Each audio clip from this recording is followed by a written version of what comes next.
Welcome back. This is David Lucas within the news. Tonight's topic is Donald Trump sabotage of the USPS, United States Postal Service. Stay tuned.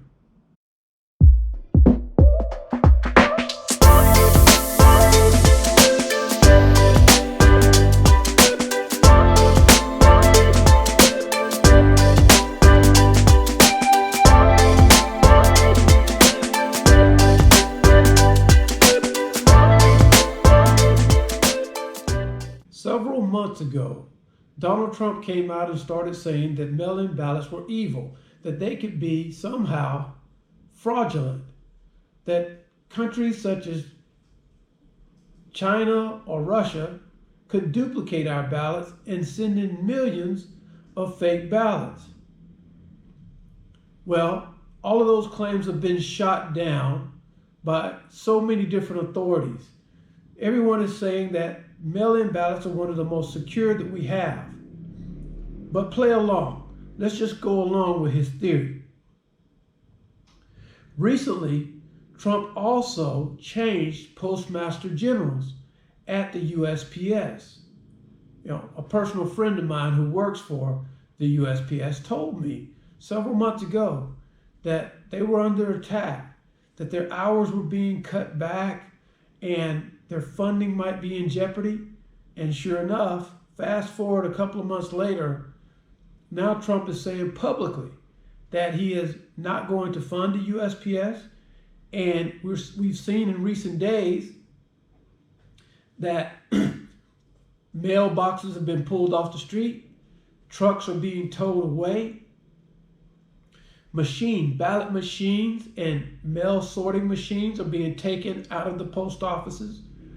The workers' hours are being cut back and they're losing funding. So right now, House Speaker Pelosi is bringing the House back so that they can combat what's going on before the 2020 election. Why is this so important?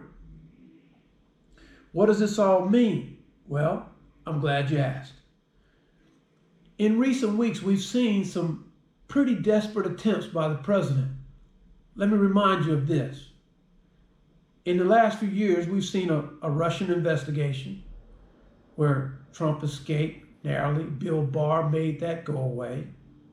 We've seen a Ukraine scandal, and Republicans bound it together and voted that away. And in recent weeks, we saw Donald Trump created his own police force and attacked Portland and Seattle, where they were abducting peaceful protesters. All of this is true. All of this has happened, and Donald Trump got away with all of it. And so now, why would he have to deny? Why would he have to lie? He could just tell America exactly what he's going to do, and that's what he's doing. So right now, his all-out war is not against COVID-19, which is a pandemic that's wreaking havoc all over the United States and has killed about 170,000 people. His battle is not with COVID-19. His battle is against the United States Post Office. And why? Somehow in his mind, he believes that the U.S. Post Office will cost him his election in the 2020 election this year against Joe Biden. That's why all of this is important to him. So, when asked about Russian interference into our elections, no problem. When asked about Chinese interference into our elections, no problem. But when asked him about the 2020 election, USPS is his battleground. His battleground is attacking and defunding the United States Post Office, which could help him in the election. But in his mind, it works against him. So, in our minds, what we see happen is it's a voter suppression.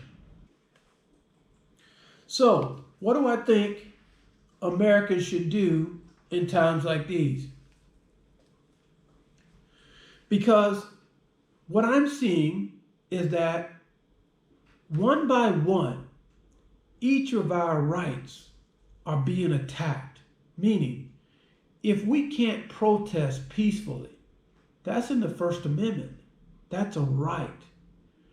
If we can't vote, even if we want to, that's an attack on our rights.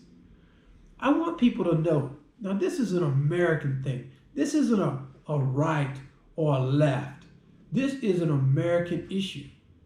And I want people to know that pretty soon, if you keep giving your rights away to Donald Trump and others, you keep giving these rights away, pretty soon that's like handcuffing yourself or putting chains on yourself. At first, you don't feel them because you're thinking it's hysterical. You're thinking it's funny.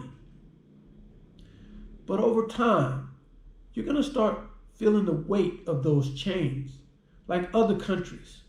You're going to start feeling the weight bear down on you of those chains holding you. Pretty soon, when those rights are all taken away one by one, pretty soon, you're going to be left with nothing and you're going to have no choices. And that's what people have died for, is that we would have the choice and we would have the ability to speak our minds and have those rights. But if you keep giving those rights away, whether you're on the right or whether you're on the left, pretty soon they're all going to be gone and you won't have a choice. And that's what we call dictatorship. This is David Lucas in the news. See you next time. Thanks for being here. If you've enjoyed the content of this channel, I'd like to invite you to subscribe and follow and participate in the conversation. Thanks again, and I appreciate you being here. See you next time.